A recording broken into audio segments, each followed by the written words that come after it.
السلام عليكم ورحمة الله وبركاته. والشمار كفون جلتم توتا في كبجم توتا ورمو جرتو نجا في كبجاكيا اللي سرهم بدل إيه بوث مسنجرتن اسم براكم سنجرتا ورون كريستانا اللي بكنجا جراتني جاللا كبجا اسم جالتا اسم كبجا ورمو كوكوتو سنجرا هر اللي أكو براتامي مشا بريدا في مشا مداغا كبر اسم فكرة مشا أوبريتي كينا في أكنت أوبريتي كينا بروجرامي كابي بروجرامي كأك أبا saniif jecha maatiin warra abbaa manaa kiyya waan achi warra kiyya bira dhufaa jiruuf meeshaa bareedaa meeshaa qalbiin namaa yoo mana of seente irraa gammadu naa hojjechiisi mana haadhaa fi abbaa kiyyaa naa bareechisi haadhaaf abbaa kiyyaa hojjechiisaa jira jettee kennis illee gaa'ila gaarii kan milkii kan itti fufu kan jaalalaa kan kabajaa kan ammoo ilmoo walirraa horan rabbisi haa taasisu jecha meeshaa isiillee kinoo meeshaa akkana fakkaatu warra ofiitiif qopheessitee jirti jechuudha. Sababa nikaa isiitiin wal qabachiisee akkasuma kennaa bareedaa fi warri irraa gammaduu fi irraa jaalatu qopheessitee jirti jechuudha. Obboleettiin kennaa akkana bareedaa. Akkasuma ammoo maal kana qofaa miti minxaafiillee maachima isa fakkaatu jechaadha. Maachii isa fakkaatu argitanii minxaafiin walirraa hodhisiisa fakkaatu kan maachii isa irra bitee fi jira jechuudha. Hedduu bareedaa akkasuma ammoo baay'ee bareedaa akka ta'e hojjechiisee fi jira jechuudha. Isinillee warroonni birrii akkaawuntiin irra galfattanii na ajajattanillee yeroo barbaadanii kana qalbiin isin jaalatte yaada keessaa kanarratti illee jijjiiruu dandeessanii. warri ammoo kama dura filatan sun isinitti tolellee kama dura irratti gadhaabuu dandeessanii warri ammoo ka hojjetamee bahe dhumati ka ammoo amma kaleessaaf eengadda warri birrii galfate wal beekna waan ta'eef warri sun yaada jijjiiruu barbaadan kanarra yoo jijjiiruu barbaadan isinii jijjiiramaa ka hin hodhisiifamin jechuudha ka hodhisiifame carraa keessanii yoo ammoo kan maan duraa irra kana caalaa isiniif ka tolu ta'e isumaan itti fufuu dandeessanii sun ammoo filannoo keessanii an ammoo filannoo keessan irratti hundaa'uudhaan obboleettiin teessan akkuma duraati itti isiniif uffee filannoo keessan irra hundaa'uudhaan meeshaa babbareedaa fi meeshaa ajaa'iba anarra ka eegamu maalidha filannoo keessan irratti hundaa'ee meeshaa orijinaalii isinii bituu qofa jechuudha ammallee warroonni jechuu barbaadan lakkoofsa bilbilaa kiyyaa duwwaa 972 duwwaa 25 19 irratti heloo jettan gamanumaan na argachuu dandeessanii inni guddaan kanarraa eegamu viidiyoon kiyya akka hin gadhiisne jechuudha akka isin bira gahuuf isin ammoo saabskraabii tuqaatii bira darba saabskraab godhaatii laayikii osoo tuqiin bira hin darbinaa isiniin jedha namni kamiyyuu viidiyoo babbareedaa nan gadhiisa akka isin bira gahuuf jecha jechuudha laayikii osoo tuqiin bira hin darbina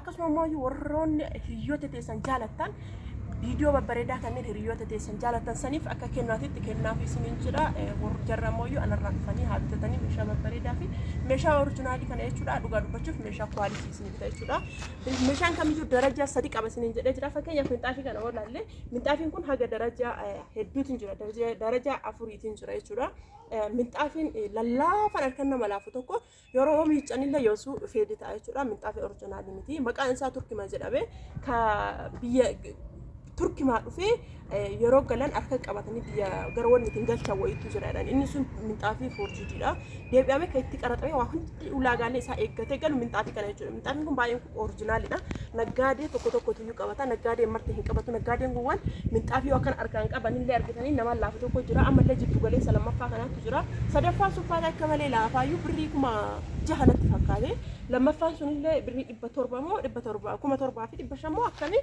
inni sunillee hangana hin jabaatu garuu kanatti dhiyaachuuf ta'a inni kun baay'ee orijinaal birrii 9,000 jechuudha wanti kamiyyuu birrii wanti dabaluuf wayiif dabala malee lafatti miti orijinaalidha an baay'ee laalee akkasii bita jechuudha minxaafii kan orijinaalidha qumatiin isii hangamnoo waan jettan qumatiin isaa 3 fi badhinni isaa ammoo meetira 2 qumatiin isaa meetira 3 badhinni isaa meetira 2 jechuudha warroonni bitachuu barbaadan minxaafii orijinaalii kana qarshiin isaa qarshii 9,000 jechuudha baay'ee kwaaliitiidha lammaffaa yoo barbaadan 7,500 sadaffaa yoo barbaadan birrii 6,000 jechuudha darajaadhaan akkuma barbaadanii bitachuu dandeessanii karariin isaallee kararii kanneen argachuu dandeessanii qumatiin isaa waluma qixaa garuu darajaa bicha wal caalaa sababa darajaa wal caaluuf gatiillee wal caalaa itti aansee immoo firaashii bareedaa akkana bareedu kanneen ajajachuu barbaadan isin ajajadhaa isin jedha akkana bareedee argitanii akka isin argitan kana bareedee isiniif dhiyaatee jira jechuudha hedduu bareedaa kwaalitii ka ta'e yoo barbaadan ajajachuu barbaadan gara zulaa maashoo koottaa isiniif ajaja jechuudha hedduu bareedaa baay'ee bareedaa qalbii kiyya baay'ee na jaalattee jirti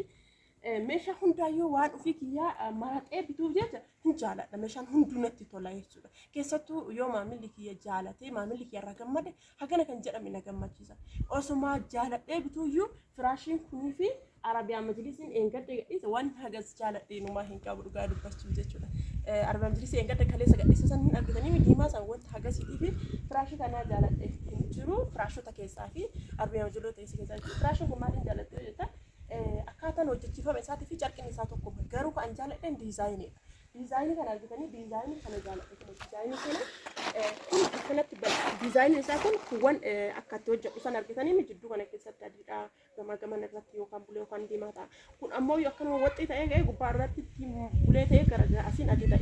Garri adiin kun carqiin adiin kun baay'ee wujjiidha.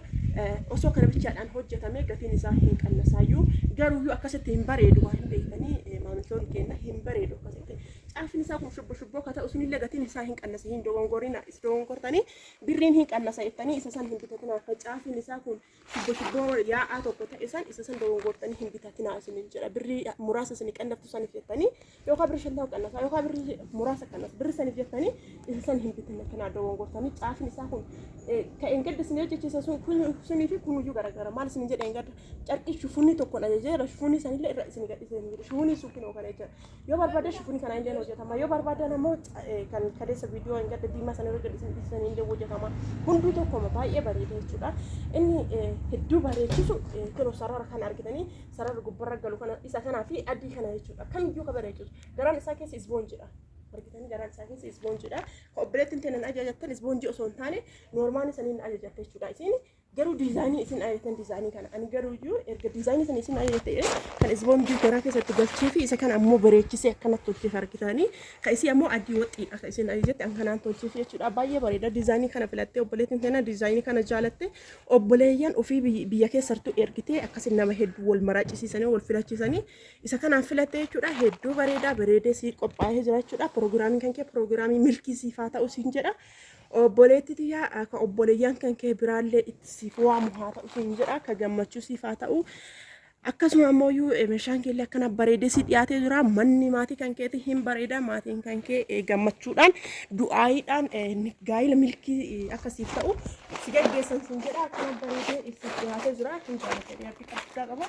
Meeshaan kun eessa deemaa? Dodola deemaa. Warri dodola meeshaa akkana fakkaatu kana ajajadhaatii irra milkaayaa isiniin jedha. Akkanatti bareechifnee isiniin dhiheessina. Kaameraa irra akkana yoo laalan irra bareeda. Dhugaa dubbatuuf kaameraa irra akkana yoo laalan irra bareeda. Akkana yoo laalan qallaali kana hin bareedu. Kaameraa irratti aduu waan bahaa jiruu fi aduun hin beektanii aduu irratti kaameraan viidiyoon hin jijjiirama yoo kaameraa waraaban kaameraan hin jijjiirama aduu irratti jechuudha. Osoo akkana daayirektii ilaaltanii hedduu bareeda jechuudha. Qallaal kana hin bareedu akkana fakkaatee isin dhiyaatee jira jechuudha. Warra jechuu barbaadan irra deebisni kennaa lakkoofsa bilbilaa kiyyaa 972 25 19 irratti zulaamaa shoo argachuu dandeettanii. Gamanumaan obboleettii yaa meeshaan kee akkana fakkaataa hin jaalatta jedhee abdii guddaa waan sirraa qabuuf meeshaa bareedaa kana asiif qopheessee jira siin jedha.